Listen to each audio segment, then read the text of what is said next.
नहीं कोई गल नहीं। आप लंबा समा चलना है तो कोई ना कोई एडजस्टमेंट तो करनी ही पैनियां ने, कोई गल नहीं, इट्स ओके। सो असी ਅੱਜ ਦਾ ਪ੍ਰੋਗਰਾਮ ਸ਼ੁਰੂ ਕਰ ਰਹੇ ਹਾਂ। ਸਰਦਰਸ਼ਨ ਸਿੰਘ ਜੀ, ਸਾਰੇ ਸਰੋਤਿਆਂ ਨੂੰ, ਤੁਹਾਨੂੰ ਵੀ ਤੇ ਤੁਹਾਡੇ ਸਾਰੇ ਪ੍ਰਬੰਧਕਾਂ ਨੂੰ ਬਹੁਤ ਹੀ ਨਿੱਘੀ ਸਤਿ ਸ਼੍ਰੀ ਅਕਾਲ। ਸਤਿ ਸ਼੍ਰੀ ਅਕਾਲ ਜੀ। ਮੈਂ ਹਾਜ਼ਰ ਹੋ ਗਿਆ ਜਿਹੜਾ ਸਾਡਾ ਰੋਜ਼ਾਨਾ ਦਾ ਪ੍ਰੋਗਰਾਮ ਸਿਹਤ ਵਿਗਿਆਨ ਦਾ ਹੈਗਾ ਆ, ਔਰ ਇਸ ਸਿਹਤ ਵਿਗਿਆਨ ਦੇ ਪ੍ਰੋਗਰਾਮ ਦੇ ਵਿੱਚ ਅਸੀਂ ਹੁਣ ਸਿਲਸਿਲੇਵਾਰ ਹਰ ਅੰਗ ਦੀ ਬਿਮਾਰੀ ਸ਼ੁਰੂ ਕਰਨ ਵਾਲੇ ਹਾਂ। ਜਿਵੇਂ ਅਸੀਂ ਡਾਈਜੈਸਟਿਵ ਸਿਸਟਮ ਨੂੰ ਸ਼ੁਰੂ ਕੀਤਾ ਸੀ, ਉਸੇ ਤਰ੍ਹਾਂ ਹੀ ਅਸੀਂ ਹੁਣ ਉਹਦੇ ਇੱਕ ਇੱਕ ਅੰਗ ਦੀਆਂ ਕਿਹੜੀਆਂ ਬਿਮਾਰੀਆਂ ਹੋ ਸਕਦੀਆਂ ਨੇ ਉਹਨਾਂ ਦੀ ਪੋਸੀਬਲ ਜਾਣਕਾਰੀ ਅਸੀਂ ਦੇਣੀ। ਪਰ ਉਹਦੇ ਤੋਂ ਪਹਿਲਾਂ ਜਿਹੜਾ ਅੱਜ ਦਾ ਮੇਰਾ ਲੈਕਚਰ ਹੋਏਗਾ ਉਹ ਖਾਸ ਤੌਰ 'ਤੇ ਇਸ ਗੱਲ ਨਾਲ ਸੰਬੰਧਿਤ ਹੋਏਗਾ ਕਿ ਬਹੁਤ ਸਾਰੇ ਸਵਾਲ ਜਦੋਂ ਡਾਕਟਰ ਦੇ ਕੋਲ ਕੋਈ ਮਰੀਜ਼ ਜਾਂਦਾ ਹੈ ਨਾ, ਅਤੇ ਉਸ ਵੇਲੇ ਬਹੁਤ ਸਾਰੇ ਸਵਾਲ ਉਹਦੇ ਦਿਮਾਗ ਦੇ ਵਿੱਚ ਹੁੰਦੇ ਨੇ, ਜਿਨ੍ਹਾਂ ਵਿੱਚੋਂ ਪਹਿਲਾ ਸਵਾਲ ਇਹ ਹੁੰਦਾ ਆ, ਡਾਕਟਰ ਜੀ ਮੈਨੂੰ ਬਿਮਾਰੀ ਕੀ ਹੈ? ਸਭ ਤੋਂ ਪਹਿਲਾ ਸਵਾਲ ਹੈ ਕਿ ਡਾਕਟਰ ਜੀ ਮੈਨੂੰ ਬਿਮਾਰੀ ਕੀ ਹੈ? ਅਤੇ ਅਸਲ ਦੇ ਵਿੱਚ ਤਾਂ ਇਹ ਇੱਕ ਬੜੀ ਹਾਸੋਹੀਣੀ ਜਿਹੀ ਗੱਲ ਬਣਦੀ ਹੈ ਕਿ ਬਿਮਾਰ ਤੁਸੀਂ ਹੋ, ਅੱਗ ਤੇ ਤੁਹਾਡੀ ਰਸੋਈ ਵਿੱਚ ਲੱਗੀ ਹੈ ਅਤੇ ਪੁੱਛਦੇ ਤੁਸੀਂ ਗੁਆਂਢੀਆਂ ਤੋਂ ਪਏ ਹੋ। ਹਾਂਜੀ, ਗੁਆਂਢੀਆਂ ਨੇ ਤਾਂ ਉਹਦਾ ਨਾਂ ਹੀ ਰੱਖ ਦੇਣਾ ਹੈ ਜੀ, ਇਹ ਰਸੋਈ 'ਚ ਅੱਗ ਲੱਗੀ ਹੈ ਜਾਂ ਕਿਸੇ ਬਰਾਂਡੇ 'ਚ ਅੱਗ ਲੱਗੀ ਹੈ ਜਾਂ ਕੁਛ, ਤਾਂ ਉਹਨੇ ਨਾਂ ਰੱਖ ਦੇਣਾ ਹੈਗਾ। ਅਸਲ ਬਿਮਾਰੀ ਉਹ ਹੈ ਜਿਹੜੀ ਤੁਸੀਂ ਦੱਸਦੇ ਹੋ, ਔਰ ਉਸ ਬਿਮਾਰੀ ਦਾ ਤੁਸੀਂ ਨਾਂ ਰਖਾਉਣ ਵਾਸਤੇ ਕਿਸੇ ਹੋਰ ਕੋਲ ਚਲੇ ਜਾਂਦੇ ਹੋ। ਸੋ ਜੇ ਅਸੀਂ ਸਬਜੈਕਟਿਵ ਤੌਰ 'ਤੇ ਜਦੋਂ ਵੀ ਕੋਈ ਘਟਨਾ ਵਾਪਰਦੀ ਹੈ, ਜਦੋਂ ਵੀ ਸਾਨੂੰ ਸਰੀਰ ਦੇ ਵਿੱਚ ਨਾਰਮਲ ਚੱਲਣ ਦੇ ਵਿੱਚ ਤਬਦੀਲੀਆਂ ਮਹਿਸੂਸ ਹੁੰਦੀਆਂ ਨੇ, ਅਗਰ ਅਸੀਂ ਉਦੋਂ ਤੋਂ ਹੀ ਨੋਟ ਕਰੀਏ ਤਾਂ ਸਾਨੂੰ ਪਤਾ ਲੱਗੇਗਾ ਵੀ ਕਿਹੜੀਆਂ ਗੱਲਾਂ ਤਬਦੀਲ ਹੋ ਕੇ ਆ ਗਈਆਂ ਨੇ। ਉਹ ਜਿਹੜੀਆਂ ਗੱਲਾਂ ਤਬਦੀਲ ਹੋ ਕੇ ਆ ਗਈਆਂ ਨੇ, ਡਾਕਟਰ ਨੇ ਉਹਦਾ ਇੱਕ ਨਾਂ ਰੱਖ ਦੇਣਾ, ਔਰ ਜਿਹੜਾ ਡਾਕਟਰ ਨੇ ਨਾਂ ਰੱਖਣਾ ਆ, ਜ਼ਰੂਰੀ ਨਹੀਂ ਕਿ ਤੁਹਾਡੀਆਂ ਸਾਰੀਆਂ ਗੱਲਾਂ ਉਹਦੇ ਵਿੱਚ ਆ ਜਾਣ। ਫਿਰ ਉਹਨੇ ਕੀ ਕਰਨਾ ਕਿ ਚੰਗਾ ਜੀ ਤੁਹਾਡੇ ਫੇਫੜਿਆਂ ਦਾ ਤਾਂ ਡਾਇਗਨੋਸਿਸ ਹੋ ਗਿਆ ਨਮੂਨੀਆ, ਅਤੇ ਤੁਹਾਡੇ ਜਿਹੜਾ ਦਰਦ ਹੁੰਦੀ ਹੈ ਉਹਦਾ ਡਾਇਗਨੋਸਿਸ ਹੋ ਗਿਆ ਆਰਥਰਾਈਟਿਸ। ਤੋਂ ਅਲੱਗ ਤਰ੍ਹਾਂ ਦੇ ਡਾਕਟਰ, ਅਲੱਗ ਤਰ੍ਹਾਂ ਦੇ ਡਾਇਗਨੋਸਿਸ, ਇਸ ਤਰ੍ਹਾਂ ਉਹਨਾਂ ਨੇ ਨਾਂ ਰੱਖੀ ਜਾਣੇ ਆ ਤੁਹਾਡੇ। ਇਸ ਕਰਕੇ ਅਸੀਂ ਇਸ ਪ੍ਰੋਗਰਾਮ ਦੇ ਰਾਹੀਂ ਆਪਣੇ ਸਾਰੇ ਸਰੋਤਿਆਂ ਨੂੰ ਇਹ ਦੱਸਣਾ ਚਾਹੁੰਦੇ ਹਾਂ ਕਿ ਜਦੋਂ ਤੁਸੀਂ ਡਾਕਟਰ ਕੋਲ ਜਾਂਦੇ ਹੋ, ਤੁਸੀਂ ਸਿਰਫ ਉਹਦੇ ਕੋਲੋਂ ਨਾਂ ਰਖਾਉਣ ਜਾਂਦੇ ਹੋ, ਅਸਲ ਬਿਮਾਰੀ ਤੁਹਾਡੀ ਹੈ, ਤੁਹਾਨੂੰ ਪਤਾ ਆ ਤੁਹਾਡੇ ਨਾਲ ਹੋ ਕੀ ਰਿਹਾ। ਸੋ ਵਾਟ ਦੀ patient say is more important. ਜੋ ਤੁਸੀਂ ਪੇਸ਼ੈਂਟ ਦੇ ਤੌਰ 'ਤੇ ਕਹਿ ਰਹੇ ਹੋ ਉਹ ਜ਼ਿਆਦਾ ਇੰਪੋਰਟੈਂਟ ਹੈ, ਉਹ ਜ਼ਿਆਦਾ ਜ਼ਰੂਰੀ ਹੈਗਾ ਆ। ਉਹ ਘਟਨਾਵਾਂ ਉਹਦੇ ਵਿੱਚ ਉਹ ਸ਼ਾਮਲ ਹੋਈਆਂ ਨੇ ਜਿਹੜੀਆਂ ਘਟਨਾਵਾਂ ਕੇਵਲ ਤੁਸੀਂ ਜਾਣਦੇ ਹੋ ਸਬਜੈਕਟਿਵ ਤੌਰ 'ਤੇ। ਜਦੋਂ ਬੰਦਾ ਬਿਮਾਰ ਹੁੰਦਾ ਆ ਤਾਂ ਸਭ ਤੋਂ ਪਹਿਲਾਂ ਉਹ ਮਹਿਸੂਸ ਕਰਦਾ ਯਾਰ ਮੇਰਾ ਸਰੀਰ ਠੀਕ ਨਹੀਂ ਹੈ, ਅਤੇ ਸਲਾਹ ਦਿੰਦੇ ਨੇ ਸਰਦਰਸ਼ਨ ਸਿੰਘ ਹੋਰੀ ਵੀ ਭਾਈ ਡਾਕਟਰ ਕੋਲ ਚਲੇ ਜਾਓ। ਡਾਕਟਰ ਕੋਲ ਜਾਂਦੇ ਹੋ ਅਤੇ ਡਾਕਟਰਾਂ ਦਾ ਚੰਗਾ ਜੀ ਮੈਂ ਵੇਖ ਲਿਆ, ਤੁਸੀਂ ਦੱਸਤਾ ਮੈਨੂੰ ਆਹ ਟੈਸਟ ਜਿਹੜੇ ਨੇ ਇਹ ਕਰਵਾ ਕੇ ਲੈ ਆਓ, ਅਤੇ ਡਾਕਟਰ ਕੋਲ ਤੁਸੀਂ ਟੈਸਟ ਕਰਵਾ ਕੇ ਲੈ ਆਉਂਦੇ ਹੋ। ਉਹਦੇ ਬੇਸ 'ਤੇ ਜੇ ਤਾਂ ਉਹਨੂੰ ਲੱਗਦਾ ਹੈ ਸਾਡਾ ਇੱਕ ਮੈਡੀਕਲ ਸਟੈਂਡਰਡ ਆਫ ਹੈਲਥ ਬਣਿਆ ਹੋਇਆ ਹੈ ਦਰਸ਼ਨ ਸਿੰਘ ਜੀ, ਔਰ ਉਹਦੇ ਵਿੱਚ ਸਾਨੂੰ ਇਹ ਪਤਾ ਹੈ ਵੀ ਜੇ ਬਲੱਡ ਪ੍ਰੈਸ਼ਰ 120/80 ਹੈ ਤਾਂ ਅਸੀਂ ਕਹਿੰਦੇ ਹਾਂ ਨਾਰਮਲ, ਜੇ ਸ਼ੂਗਰ 80 ਮਿਲੀਗ੍ਰਾਮ ਪਰ 100 ml ਆਫ ਬਲੱਡ ਹੈਗੀ ਹੈ ਤਾਂ ਅਸੀਂ ਕਹਿੰਦੇ ਹਾਂ ਨਾਰਮਲ, ਜੇ ਕੋਲੈਸਟਰੋਲ 200 ਤੋਂ ਅੰਡਰ ਹੀ ਰਹਿੰਦਾ ਹੈ ਤਾਂ ਅਸੀਂ ਕਹਿੰਦੇ ਹਾਂ ਨਾਰਮਲ। ਇਸੇ ਤਰ੍ਹਾਂ ਹੀ ਅਸੀਂ ਇੱਕ ਸਟੈਂਡਰਡ ਬਣਾਇਆ ਹੋਇਆ ਮੈਡੀਕਲ ਸਟੈਂਡਰਡ ਆਫ ਹੈਲਥ, ਔਰ ਜੇ ਉਹ ਸਾਰੀਆਂ ਗੱਲਾਂ ਲੈਬ ਟੈਸਟ ਵਾਲੇ ਕਹਿੰਦੇ ਨੇ ਵੀ ਭਾਈ ਇਹਦੀਆਂ ਤਾਂ ਇਹ ਗੱਲਾਂ ਸਾਰੀਆਂ ਮੈਚ ਕਰਦੀਆਂ ਨੇ, ਅਤੇ ਡਾਕਟਰ ਕਹਿੰਦਾ ਨਹੀਂ ਭਾਈ ਤੈਨੂੰ ਤਾਂ ਕੋਈ ਬਿਮਾਰੀ ਨਹੀਂ, ਪਰ ਮਰੀਜ਼ ਕਹਿ ਰਿਹਾ ਕਿ ਮੈਂ ਠੀਕ ਨਹੀਂ ਹਾਂ। ਹੁਣ ਇੱਥੇ ਇੱਕ ਗੱਲ ਆਉਂਦੀ ਹੈ ਕਿ ਅਸੀਂ ਆਮ ਤੌਰ 'ਤੇ ਸਮਝਦੇ ਹਾਂ ਵੀ ਜਦੋਂ 100 ਡਿਗਰੀ ਸੈਂਟੀਗ੍ਰੇਡ ਹੁੰਦਾ ਆ ਉਦੋਂ ਪਾਣੀ ਉਬਲ ਜਾਂਦਾ ਹੈ, ਅਤੇ ਜੇ 98 ਡਿਗਰੀ ਸੈਂਟੀਗ੍ਰੇਡ ਹੋਇਆ ਅਤੇ ਪਾਣੀ ਤਾਂ ਉਬਲਿਆ ਨਹੀਂ ਨਾ, ਅਤੇ ਡਾਕਟਰ ਨੇ ਕਹਿਣਾ ਨਾ ਭਾਈ ਮੇਰੀ ਮਸ਼ੀਨ ਦੇ ਮੁਤਾਬਕ ਤੇ ਤੇਰਾ ਪਾਣੀ ਉਬਲਿਆ ਨਹੀਂ, ਤੈਨੂੰ ਤਾਂ ਬਿਮਾਰੀ ਕੋਈ ਨਹੀਂ। ਸਿਰਫ ਥੋੜ੍ਹੇ ਜਿਹੇ ਫਰਕ ਦੇ ਨਾਲ ਇਹ ਗੱਲ ਰਹਿ ਜਾਣੀ ਹੈ ਕਿ ਉਹਨੇ ਕੋਈ ਨਾਂ ਰੱਖਣ ਯੋਗ ਨਹੀਂ ਹੋਣਾ। ਸੋ ਅਸਲ ਕੀ ਹੋਇਆ ਕਿ ਬਿਮਾਰ ਤੁਸੀਂ ਹੈਗੇ ਹੋ, ਅਤੇ ਜੋ ਤੁਸੀਂ ਦੱਸਦੇ ਹੋ ਅਸਲ ਬਿਮਾਰੀ ਉਹ ਹੈ। ਤੁਹਾਡਾ ਜੀਵਨ ਸ਼ਕਤੀ ਜਿਹੜੀ ਸਾਰੇ ਇਸ ਸਰੀਰ ਨੂੰ ਚਲਾ ਰਹੀ ਹੈ ਉਹ ਇੱਕ ਸਿੰਗਲ ਯੂਨਿਟ ਆ, ਅਤੇ ਹਰ ਠੰਡੀ ਗਰਮ ਤੱਤੀ ਮਿੱਠੀ ਖੱਟੀ ਸਾਰੀ ਚੀਜ਼ ਨੂੰ ਉਹ ਅਹਿਸਾਸ ਕਰਦੀ ਹੈ, ਮਹਿਸੂਸ ਕਰਦੀ ਹੈ, ਅਤੇ ਜਿਹਨੂੰ ਉਹ ਚੰਗਾ ਨਹੀਂ ਸਮਝਦੀ ਉਹਦੇ ਮੁਤਾਬਕ ਉਹਦੀ ਰਿਐਕਸ਼ਨ ਪੈਦਾ ਕਰਦੀ ਹੈ ਸਰੀਰ। ਔਰ ਉਹ ਜਿਹੜੀਆਂ ਰਿਐਕਸ਼ਨ ਵਾਲੀਆਂ ਨਿਸ਼ਾਨੀਆਂ ਹੁੰਦੀਆਂ ਨੇ, ਜਿਹੜੀਆਂ ਤੁਸੀਂ ਕੇਵਲ ਦੱਸਦੇ ਹੋ ਸਬਜੈਕਟਿਵ ਦੇ ਤੌਰ ਤੇ ਆਪ ਖੁਦ ਹੁੰਦਿਆਂ ਹੋਇਆਂ, ਅਸਲ ਵਿੱਚ ਬਿਮਾਰੀ ਉਹ ਹੈ। ਹੁਣ ਡਾਕਟਰ ਦੀ ਪ੍ਰੋਬਲਮ ਕੀ ਹੈ? ਡਾਕਟਰ ਦੀ ਪ੍ਰੋਬਲਮ ਇਹ ਆ ਕਿ ਉਹਨਾਂ ਨੇ ਆਪਣੇ ਆਪ ਦਾ ਜਿਹੜਾ ਮੈਡੀਕਲ ਸਿਸਟਮ ਹੈ ਉਹਨੂੰ ਸੈੱਟ ਹੀ ਇਸ ਤਰ੍ਹਾਂ ਕੀਤਾ ਹੋਇਆ ਆ ਕਿ ਜੇ ਤਾਂ ਸਾਨੂੰ ਕੋਈ ਬੈਕਟੀਰੀਆ ਲੱਭ ਗਿਆ, ਜੇ ਸਾਨੂੰ ਕੋਈ ਜੀਵ ਇਸ ਸਰੀਰ ਦੇ ਵਿੱਚ ਲੱਭ ਗਿਆ ਜਿਹੜਾ ਕਿ ਆਮ ਨਹੀਂ ਹੁੰਦਾ, ਜਾਂ ਜਿਹੜਾ ਹੁੰਦਾ ਹੈ ਤੇ ਉਹਦੀ ਇੱਕ ਲਿਮਟ ਹੈਗੀ ਹੈ ਤੇ ਉਹ ਲਿਮਟ ਤੋਂ ਵੱਧ ਗਿਆ ਹੈ, ਫਿਰ ਤੇ ਅਸੀਂ ਆਖਾਂਗੇ ਵੀ ਭਾਈ ਇਹਦਾ ਅਸੀਂ ਇਲਾਜ ਕਰ ਸਕਦੇ ਹਾਂ। ਤੇ ਜੇ ਸਾਨੂੰ ਇਸ ਤਰ੍ਹਾਂ ਦੀ ਕੋਈ ਗੱਲ ਨਹੀਂ ਲੱਭੀ ਤੇ ਫਿਰ ਅਸੀਂ ਕਹਿਣਾ ਵੀ ਨਹੀਂ, ਤੇਰਾ ਤੇ ਪਾਣੀ ਨਹੀਂ ਉਬਲਿਆ ਤੇ 98 ਪੁਆਇੰਟ ਤੇ ਹੈ, ਤੈਨੂੰ ਕੋਈ ਬਿਮਾਰੀ ਕੋਈ ਨਹੀਂ ਹੈਗੀ। ਜਦੋਂ ਕਿ 98 ਤੱਕ ਉਹ ਪਹੁੰਚ ਚੁੱਕਾ ਹੈ, ਉਹਦੇ ਅੰਦਰ ਹਾਲਾਤ ਇਹਨੇ ਚੇਂਜ ਹੋ ਚੁੱਕੇ ਨੇ, ਪਰ ਸਾਡੇ ਮੈਡੀਕਲ ਸਟੈਂਡਰਡ ਦੀਆਂ ਜਿਹੜੀਆਂ ਬਣਾਈਆਂ ਹੋਈਆਂ ਲਿਮਟਾਂ ਨੇ ਉਹਦੇ ਵਿੱਚ ਉਹ ਨਹੀਂ ਆ ਰਿਹਾ। ਉਸ ਹਾਲਾਤ ਦੇ ਵਿੱਚ ਕਿਉਂਕਿ ਦਵਾਈਆਂ ਉਹਨਾਂ ਦੀਆਂ ਸੈਟਅਪ ਉਸ ਤਰ੍ਹਾਂ ਦੀਆਂ ਹੋਈਆਂ ਨੇ ਵੀ ਜਦੋਂ ਕੋਈ ਚੀਜ਼ ਸਾਹਮਣੇ ਆਈ ਉਦੋਂ ਹੀ ਅਸੀਂ ਉਹਦਾ ਨਾਂ ਰੱਖਣਾ ਤੇ ਉਦੋਂ ਹੀ ਉਹਦਾ ਇਲਾਜ ਕਰਨਾ ਹੈ। ਤੇ ਜਦੋਂ ਉਹਦਾ ਇਲਾਜ ਕਰਨਾ, ਮੈਨੂੰ ਇਹ ਦਿਸਦਾ ਪਿਆ ਆ ਬਈ ਉਹ ਸਾਹਮਣੇ ਟਾਰਗੇਟ ਹੁਣ ਮੈਨੂੰ ਦਿਸ ਗਿਆ, ਆ ਐਸਿਡ ਫਾਸਟ ਬੈਸੀਲਸ ਮੈਨੂੰ ਦਿਸ ਗਿਆ ਤੇ ਮੈਂ ਹੁਣ ਕਹਿਤਾ ਭਾਈ ਤੈਨੂੰ ਤਾਂ ਟੀਵੀ ਹੋ ਗਈ ਆ ਨਿਊਮੋਕਾਕਸ ਮੈਨੂੰ ਦਿਸ ਪਿਆ ਤੇ ਮੈਂ ਤੈਨੂੰ ਕਹਿ ਦਿੱਤਾ ਵੀ ਭਾਈ ਤੁਹਾਨੂੰ ਤੇ ਬਈ ਨਿਮੋਨੀਆ ਹੋ ਗਿਆ ਆ ਡਾਟਰਲਿਨਸ ਬੈਸੀਲਸ ਸਾਨੂੰ ਦਿਸ ਗਿਆ ਤੇ ਅਸੀਂ ਤੁਹਾਨੂੰ ਕਹਿ ਦੇਣਾ ਵੀ ਭਾਈ ਯੂਰੀਨਰੀ ਇਨਫੈਕਸ਼ਨ ਹੋ ਗਿਆ ਤੇਰੇ। ਸੋ ਮਤਲਬ ਕਹਿਣ ਤੋਂ ਭਾਵ ਆ ਵੀ ਜਿਹੜੀਆਂ ਚੀਜ਼ਾਂ ਉਹਦੇ ਮੁਤਾਬਕ ਹੈਗੀਆਂ ਨੇ ਵੀ ਆ ਇੰਨੀਆਂ ਹੁੰਦੀਆਂ ਨੇ ਤੇ ਵੱਧ ਹੋ ਗਈਆਂ ਤਾਂ ਵੀ ਉਹਨੇ ਦੱਸ ਦੇਣਾ ਵੀ ਇਹ ਬਿਮਾਰੀ ਹੈ, ਜਾਂ ਕੋਈ ਨਵੀਆਂ ਆ ਗਈਆਂ ਜਿਹੜੀਆਂ ਨਹੀਂ ਹੁੰਦੀਆਂ ਤੇ ਤਾਂ ਵੀ ਉਹਨੇ ਕਹਿ ਦੇਣਾ ਕਿ ਬਿਮਾਰੀ ਹੈ। ਪਰ ਜੇ ਨਹੀਂ ਹੁੰਦੀਆਂ ਤੇ ਉਹ ਕਹਿੰਦਾ ਨਹੀਂ ਜੀ ਤੈਨੂੰ ਤਾਂ ਬਿਮਾਰੀ ਕੋਈ ਨਹੀਂ। ਹੁਣ ਆਈ ਗੱਲ ਇਲਾਜ ਪੱਧਤੀ ਦੀ। ਜੇ ਇਲਾਜ ਵੀ ਉਹਨੇ ਕਰਨਾ ਆ ਤੇ ਉਹਦੀ ਲਿਮਟ ਇਹ ਹੀ ਆ ਵੀ ਜਿੱਥੋਂ ਤੱਕ ਉਹ ਦਿਸਣ ਲੱਗੀਆਂ ਸੀ ਵਾਪਸੀ ਉਹਨੇ ਉੱਥੋਂ ਤੱਕ ਹੀ ਲਿਆਉਣੀ ਹੈ। ਜਿਹੜੇ ਐਸਿਡ ਫਾਸਟ ਬੈਸੀਲਸ ਸਾਨੂੰ ਦਿਸਦੇ ਨੇ ਟੀਬੀ ਵਾਸਤੇ, ਜਿਹੜਾ ਜਰਾਸੀਮ ਹੈਗਾ ਟੀਬੀ ਦਾ, ਜਦੋਂ ਉਹ ਤੁਹਾਡੀਆਂ ਦਵਾਈਆਂ ਦੇ ਨਾਲ ਉਹ ਟੀਬੀ ਦਾ ਜਰਾਸੀਮ ਮਰ ਗਿਆ ਤੇ ਤੁਸੀਂ ਕਹਿੰਦੇ ਤੂੰ ਤਾਂ ਤੰਦਰੁਸਤ ਹੈ ਬਾਈ। ਲੇਕਿਨ ਉਹ ਤੁਸੀਂ ਵੇਖਦੇ ਹੋ ਕਿ ਹਸਪਤਾਲਾਂ ਦੇ ਵਿੱਚ ਆਮ ਤੌਰ ਤੇ ਲੋਕ ਉਸੇ ਹੀ ਤਰ੍ਹਾਂ ਦੇ ਸਿੰਪਟਮ ਲੈ ਕੇ, ਉਸੇ ਤਰ੍ਹਾਂ ਦੀਆਂ ਨਿਸ਼ਾਨੀਆਂ ਲੈ ਕੇ ਵਾਰ-ਵਾਰ ਜਾਈ ਜਾਂਦੇ ਆ। ਔਰ ਲਫ਼ਜ਼ ਵੀ ਪਤਾ ਕੀ ਕਹਿੰਦੇ ਆ, ਉਹ ਡਾਕਟਰ ਜੀ ਜਿਹੜੇ ਪਿੱਛੇ ਤੁਸੀਂ ਮੈਨੂੰ ਟੀਕੇ ਲਾਏ ਸੀ ਨਾ ਉਹਨਾਂ ਨੇ ਬੜਾ ਫਾਇਦਾ ਕਰ ਦਿੱਤਾ, 6 ਮਹੀਨੇ ਮੈਂ ਠੀਕ ਰਿਹਾ, ਉਹੀ ਟੀਕੇ ਮੈਨੂੰ ਲਾ ਦਿਓ। ਡਾਕਟਰ ਦੀ ਮਰੀਜ਼ ਦੀ ਬੋਲੀ ਵੀ ਉਹੀ ਕੁਛ ਹੋ ਗਈ ਹੈ। ਭਾਵ ਕੀ ਆ ਕਿ ਉਹ ਜਿਹੜੇ ਵਿਜ਼ੀਬਲ ਸਿੰਪਟਮ ਨੇ, ਜਿਹੜੇ ਦਿਖਾਈ ਦਿੰਦੀਆਂ ਗੱਲਾਂ ਨੇ ਸਾਡੇ ਸਾਹਮਣੇ, ਜਿਹੜੀਆਂ ਸਾਨੂੰ ਲੱਗਦਾ ਵੀ ਸਰੀਰ ਦੇ ਨਾਲ ਨਾਰਮਲ ਨਹੀਂ ਹਨ, ਕੁਦਰਤ ਨੇ ਜੋ ਬਣਾਇਆ ਹੈ ਉਹ ਸਿਸਟਮ ਦੇ ਵਿੱਚ ਫਿੱਟ ਨਹੀਂ ਹੁੰਦੀਆਂ, ਇਹ ਵਾਧੂ ਆ ਗਈਆਂ ਨੇ, ਉਹਨਾਂ ਨੂੰ ਖਤਮ ਕਰਨ ਤੱਕ ਹੀ ਤੁਹਾਡਾ ਟ੍ਰੀਟਮੈਂਟ ਹੁੰਦਾ ਹੈ। ਪਰ ਅੰਦਰ ਜਿਸ ਗੱਲ ਕਰਕੇ ਉਹ ਚੀਜ਼ ਸ਼ੁਰੂ ਹੋਈ ਹੁੰਦੀ ਹੈ ਉੱਥੋਂ ਤੱਕ ਤੁਸੀਂ ਨਹੀਂ ਪਹੁੰਚੇ ਹੁੰਦੇ, ਇਸੇ ਕਰਕੇ ਵਾਰ-ਵਾਰ ਬਿਮਾਰੀਆਂ ਫਿਰ ਦੁਬਾਰਾ ਹੋਈ ਜਾਂਦੀਆਂ ਨੇ। ਔਰ ਉਸ ਤੋਂ ਬਾਅਦ ਸੈਕਿੰਡ ਗੱਲ ਹੁੰਦੀ ਹੈ ਕਿ ਡਾਕਟਰ ਜੀ ਮੇਰੀ ਬਿਮਾਰੀ ਨੂੰ ਠੀਕ ਹੋਣ ਤੇ ਸਮਾਂ ਕਿੰਨਾ ਕੁ ਲੱਗੇਗਾ? ਇਹ ਬਹੁਤ ਆਮ ਤੌਰ ਤੇ ਪੁੱਛਿਆ ਜਾਂਦਾ। ਚਲੋ ਜੀ ਇਹ ਤਾਂ ਤੁਸੀਂ ਦੱਸਤਾ ਵੀ ਮੈਨੂੰ ਆਹ ਬਿਮਾਰੀ ਹੋ ਗਈ ਤੇ ਉਹਦਾ ਹੁਣ ਤੁਸੀਂ ਇਲਾਜ ਕਰੋਗੇ ਤੇ ਮੈਨੂੰ ਇਹ ਦੱਸੋ ਵੀ ਸਮਾਂ ਕਿੰਨਾ ਲੱਗੇਗਾ। ਹੁਣ ਕੀ ਹੈ ਕਿ ਹੁਣ ਉਹਨਾਂ ਨੇ ਇੱਕ ਕੈਮੀਕਲ ਤਿਆਰ ਕਰ ਲਿਆ, ਜਿਹੜੀਆਂ ਚੀਜ਼ਾਂ ਉਹਨਾਂ ਦੇ ਸਾਹਮਣੇ ਆਈਆਂ ਵੀ ਇਹ ਬੈਕਟੀਰੀਆ ਸੀ, ਇਹ ਜਰਾਸੀਮ ਸੀ, ਇਹਨੂੰ ਮਾਰਨ ਦਾ ਤਰੀਕਾ ਆ ਹੈਗਾ ਆਹ ਦਵਾਈ ਇਹਨੂੰ ਮਾਰ ਦਿੰਦੀ ਹੈ, ਜ਼ਹਿਰ, ਜਿਵੇਂ ਸਿਆਣਿਆ ਵੀ ਜਿਹੜਾ ਕੁਚਲਾ ਹੈਗਾ ਉਹ ਕੁੱਤਿਆਂ ਦੀ ਵਿੱਚ ਜ਼ਹਿਰ ਹੈਗੀ ਤੇ ਕੁੱਤਿਆਂ ਨੂੰ ਦੇ ਦਿਓ ਤਾਂ ਮਰ ਜਾਂਦੇ ਆ। ਆਰਸੈਨਿਕ ਸਲਫੇਟ ਹੈਗੀ ਹੈ, ਦੇ ਦਿਓ ਤੇ ਮਰ ਜਾਂਦੇ ਆ। ਇਸੇ ਤਰ੍ਹਾਂ ਕਾਪਰ ਸਲਫੇਟ ਹੈਗਾ ਤੇ ਇਹ ਦੇ ਦਿਓ ਤੇ ਇਹਦੇ ਨਾਲ ਬੰਦਾ ਮਰ ਜਾਂਦਾ ਆ। ਸੋ ਇਸ ਤਰ੍ਹਾਂ ਦੀਆਂ ਬਹੁਤ ਸਾਰੀਆਂ ਗੱਲਾਂ ਸਾਨੂੰ ਪਤਾ ਹੈਗਾ ਤੇ ਉਹਨਾਂ ਨੇ ਮੈਡੀਕਲ ਸਾਇੰਸ ਨੇ ਰਿਸਰਚ ਹੀ ਇਸ ਪਾਸੇ ਕੀਤੀ ਹੈ ਕਿ ਕਿਹੜੀ ਕਿਹੜੀ ਚੀਜ਼ ਹੁਣ ਤੱਕ ਇਸ ਸਰੀਰ ਦੇ ਵਿੱਚ ਦਾਖਲ ਹੁੰਦੀ ਹੈ ਤੇ ਉਹਨੂੰ ਬਿਮਾਰ ਕਰ ਦਿੰਦੀ ਹੈ, ਹਾਲਾਂਕਿ ਬਿਮਾਰ ਪਹਿਲਾਂ ਹੋਇਆ ਹੁੰਦਾ ਹੈ। ਤੇ ਇਸ ਕਰਕੇ ਕੋਈ ਉਹਦੇ ਉੱਪਰ ਬੈਕਟੀਰੀਆ ਦੀ ਪ੍ਰੋਡਕਸ਼ਨ ਬਾਅਦ 'ਚ ਹੋਈ ਹੈ। ਪਰ ਹਾਂ, ਕਿਉਂਕਿ ਉਹਨਾਂ ਨੇ ਸਿਸਟਮ ਹੀ ਇੱਥੇ ਸੈੱਟ ਕੀਤਾ ਹੋਇਆ ਹੈ ਵੀ ਜਦੋਂ ਉਹਦੇ ਵਿੱਚ ਕੋਈ ਅਬਨਾਰਮੈਲਿਟੀ ਮੈਨੂੰ ਦਿਖਾਈ ਦੇਊਗੀ ਉਸ ਵੇਲੇ ਮੈਂ ਕਹੂੰਗਾ ਵੀ ਆਹ ਦਵਾਈ ਦੇ ਦਿਓ, ਇਹਨੂੰ ਕਿਲ ਕਰ ਦੂਗੀ।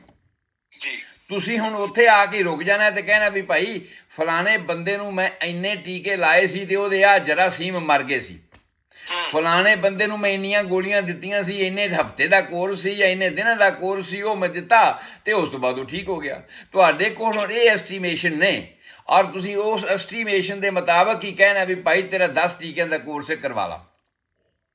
ਔਰ ਕੁਝ ਸਮੇਂ ਬਾਅਦ ਉਹੀ ਮਰੀਜ਼ ਫਿਰ ਤੁਹਾਡੇ ਕੋਲ ਆਉਂਦਾ ਹੈ ਉਹੀ ਨਿਸ਼ਾਨੀਆਂ ਲੈ ਕੇ ਕਿ ਡਾਕਟਰ ਜੀ ਉਹ ਜਿਹੜੀ ਤੁਸੀਂ ਦਵਾਈ ਦਿੱਤੀ ਸੀ ਉਹ ਬੜੀ ਕਾਮਯਾਬ ਸੀ, ਮੈਨੂੰ ਉਹੀ ਹੁਣ ਫਿਰ ਦੇ ਦਿਓ। ਉਹੀ ਗੱਲਾਂ ਫਿਰ ਹੋ ਰਹੀਆਂ। ਪਰ ਨੇਚਰ ਦਾ ਅਸੂਲ ਕੀ ਹੈ? ਸਾਨੂੰ ਇਹਨਾਂ ਪ੍ਰੋਗਰਾਮਾਂ ਦੇ ਵਿੱਚ ਅਸੀਂ ਦੱਸਣਾ ਕੀ ਆ ਪਬਲਿਕ ਨੂੰ?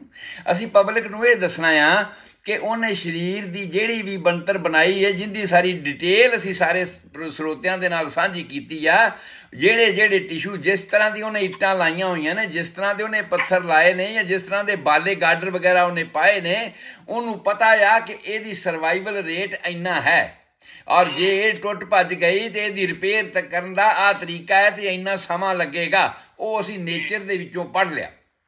ਜਿਸ ਤਰ੍ਹਾਂ ਅਸੀਂ ਕਿਹਾ ਸੀ ਕਿ ਐਪੀਥੀਲੀਅਲ ਟਿਸ਼ੂ ਲੱਗੇ ਹੋਏ ਆ ਇਸ ਸਰੀਰ ਦੇ ਵਿੱਚ, ਜਿਹੜੇ ਮਿਊਕਸ ਮੈਂਬਰਨ ਨੇ ਮੂੰਹ ਦੇ ਅੰਦਰ ਦੀ ਝਿੱਲੀ ਹੈਗੀ ਹੈ, ਜਾਂ ਹੋਰ ਆਂਤੜੀਆਂ ਦੇ ਅੰਦਰ ਦੀ ਝਿੱਲੀ ਹੈਗੀ ਹੈ, ਸਾਰੇ ਅੰਗਾਂ ਦੇ ਅੰਦਰ ਦੀ ਝਿੱਲੀ ਹੈਗੀ ਹੈ, ਉਹ ਐਪੀਥੀਲੀਅਲ ਸੈੱਲ ਦੀ ਬਣੀ ਹੋਈ ਹੈ। ਔਰ ਉਹਦੀ ਐਪੀਥੀਲੀਅਲ ਸੈੱਲ ਦੀ ਰਿਪੇਅਰ ਦਾ ਸਮਾਂ ਕਿੰਨਾ ਹੈ? 3 ਤੋਂ 7 ਦਿਨ ਦਾ। ਮੂੰਹ 'ਚ ਛਾਲੇ ਹੋ ਗਿਆ ਜਾਂ ਕੋਈ ਜ਼ਖਮ ਹੋ ਗਿਆ ਹੈ ਤੇ 3 ਤੋਂ 7 ਦਿਨ 'ਚ ਉਹਨੂੰ ਰਿਪੇਅਰ ਹੋਣਾ ਚਾਹੀਦਾ ਹੈ। ਪਰ ਜੇ ਰਿਪੇਅਰ ਨਹੀਂ ਹੋਇਆ ਤਾਂ ਇਹਦਾ ਮਤਲਬ ਹੈ ਵੀ ਉਹਦੇ ਰਸਤੇ 'ਚ ਕੋਈ ਰੁਕਾਵਟਾਂ ਨੇ। ਕੁਦਰਤ ਨੇ ਉਹਨੂੰ ਆਪਣੇ ਆਪ ਸਹੀ ਕਰ ਲੈਣਾ ਸੀ ਇੰਨੇ ਸਮੇਂ ਦੇ ਵਿੱਚ, ਪਰ ਕੁਝ ਐਸੀਆਂ ਰੁਕਾਵਟਾਂ ਨੇ ਜਿਨ੍ਹਾਂ ਨੇ ਉਹਨਾਂ ਨੂੰ ਪੈਦਾ ਕੀਤਾ ਸੀ, ਜਾਂ ਉਹ ਉਸ ਤਰ੍ਹਾਂ ਦੇ ਕਾਰਨ ਅਜੇ ਵੀ ਉਹਦੇ ਨਾਲ ਵਾਬਸਤਾ ਹੈਗੇ ਨੇ ਜਿਹੜੇ ਇਹਨੂੰ ਠੀਕ ਨਹੀਂ ਹੋਣ ਦੇ ਨੇ। ਕੁਦਰਤ ਤਾਂ ਠੀਕ ਕਰ ਹੀ ਰਹੀ ਹੈ ਆਪਣੇ ਆਪ ਇਸ ਨੂੰ। ਔਰ ਉਹ ਜਿਹੜੇ ਕਾਰਨ ਨੇ, ਅਸੀਂ ਉਹਨਾਂ ਕਾਰਨਾਂ ਦਾ ਇੱਕ ਲੈਕਚਰ ਇਸ ਤੋਂ ਪਹਿਲਾਂ ਦਰਸ਼ਨ ਸਿੰਘ ਜੀ ਕਰ ਚੁੱਕੇ ਹਾਂ ਕਿ ਉਹ ਐਕਸਾਈਟਿੰਗ ਕਾਰਨ ਹੁੰਦੇ ਨੇ, ਜਿਹੜੇ ਮੰਨ ਲਿਆ ਜਾਏ ਮੈਂ ਹੁਣ ਠੀਕ ਠਾਕ ਹੈ ਗਿਆ, ਮੈਂ ਦਹੀਂ ਖਾ ਲਿਆ ਤੇ ਮੇਰਾ ਗਲਾ ਖਰਾਬ ਹੋ ਗਿਆ, ਦਹੀਂ ਐਕਸਾਈਟਿੰਗ ਫੈਕਟਰ ਬਣਿਆ। ਮੈਂ ਅਚਾਰ ਖਾ ਲਿਆ ਤੇ ਮੈਨੂੰ ਖੰਘ ਆਉਣ ਲੱਗ ਗਈ, ਅਚਾਰ ਐਕਸਾਈਟਿੰਗ ਫੈਕਟਰ ਬਣਿਆ। ਕੁਝ ਇੱਕ ਇਸ ਤਰ੍ਹਾਂ ਦੇ ਐਕਸਾਈਟਿੰਗ ਫੈਕਟਰ ਹੁੰਦੇ ਨੇ ਤੇ ਫਿਰ ਪੜਚੋਲ ਕਰਨ ਦੀ ਲੋੜ ਹੁੰਦੀ ਹੈ ਵੀ ਭਾਈ ਕਿਹੜੇ ਕਿਹੜੇ ਐਕਸਾਈਟਿੰਗ ਫੈਕਟਰ ਨੇ ਜਿਨ੍ਹਾਂ ਕਰਕੇ ਇਹ ਬੰਦਾ ਵਾਰ-ਵਾਰ ਉਸੇ ਗੱਲ ਨਾਲ ਹੀ ਬਿਮਾਰ ਹੋਈ ਜਾ ਰਿਹਾ। ਉਹਨਾਂ ਨੂੰ ਹਟਾਉਣਾ ਪਊਗਾ। ਜਿਹਨੂੰ ਕਹਿੰਦੇ ਡਾਕਟਰ ਜੀ ਪਰਹੇਜ਼ ਕੀ ਕਰਨਾ ਆ, ਤੇ ਪਰਹੇਜ਼ ਡਾਕਟਰ ਨੇ ਉਹਦੇ ਕੋਲੋਂ ਲੱਭ ਕੇ ਹੀ ਦੱਸਣਾ ਆ ਭਾਈ ਤੈਨੂੰ ਕਿਹੜੀ ਕਿਹੜੀ ਚੀਜ਼ ਨਾਲ ਇਹ ਅਸਰ ਹੁੰਦਾ ਆ, ਤੇ ਉਹ ਐਕਸਾਈਟਿੰਗ ਫੈਕਟਰ ਹੈ ਤੇਰਾ, ਮੈਂ ਉਹਨੂੰ ਬੰਦ ਕਰ ਦਿਆਂ। ਉਸ ਤੋਂ ਬਾਅਦ ਇੱਕ ਹੋਰ ਗੱਲ ਆਉਂਦੀ ਹੈ ਮੇਨਟੇਨਿੰਗ ਫੈਕਟਰ। ਮਰੀਜ਼ ਇਹ ਮੰਨਦਾ ਹੀ ਨਹੀਂ ਵੀ ਡਾਕਟਰ ਜੀ ਮੈਂ ਜਦੋਂ ਤਾਂ ਜੰਮਿਆ ਆ ਮੈਂ ਉਦੋਂ ਤੋਂ ਹੀ ਤੇ ਕਣਕ ਖਾ ਰਿਹਾ, ਹੁਣ ਤੁਸੀਂ ਕਹਿੰਦੇ ਨੇ ਕਣਕ ਛੱਡ ਦਿਓ, ਤੈਨੂੰ ਗਲੂਟਨ ਦੀ ਐਲਰਜੀ ਹੋ ਗਈ ਹੈ। ਜਿਹੜੀਆਂ ਗੱਲਾਂ ਮੈਂ ਪਹਿਲਾਂ ਤੋਂ ਕਰਦਾ ਹੀ ਆ ਰਿਹਾ ਹਾਂ, ਉਹ ਸਾਰੀਆਂ ਗੱਲਾਂ ਜਿਹੜੀਆਂ ਨੇ ਉਹੀ ਮੈਂ ਹੁਣ ਕਰ ਰਿਹਾ, ਤੇ ਤੁਸੀਂ ਹੁਣ ਮੈਨੂੰ ਕਹਿੰਦੇ ਪਏ ਵੀ ਇਹ ਤੂੰ ਛੱਡ ਦੇ। ਅਸੀਂ ਉਹਨਾਂ ਨੂੰ ਕਹਿੰਦੇ ਆ ਮੇਨਟੇਨਿੰਗ ਫੈਕਟਰ, ਮੇਨਟੇਨ ਕਰ ਰਹੇ ਨੇ। ਡਿਊ ਟਾਈਮ ਦੇ ਵਿੱਚ ਚੱਲਦਿਆਂ ਸਰੀਰ ਦੇ ਵਿੱਚ ਇੰਨੀ ਰੈਜ਼ਿਸਟੈਂਸ ਵੀਕ ਹੋ ਜਾਂਦੀ ਹੈ ਕਿ ਜਿਸ ਚੀਜ਼ ਦਾ ਉਹ ਪਹਿਲਾਂ ਮੁਕਾਬਲਾ ਕਰ ਸਕਦੀ ਸੀ ਅੱਜ ਉਹ ਮੁਕਾਬਲਾ ਨਹੀਂ ਕਰ ਸਕਦੀ ਤੇ ਵੀਕ ਹੋ ਗਈ।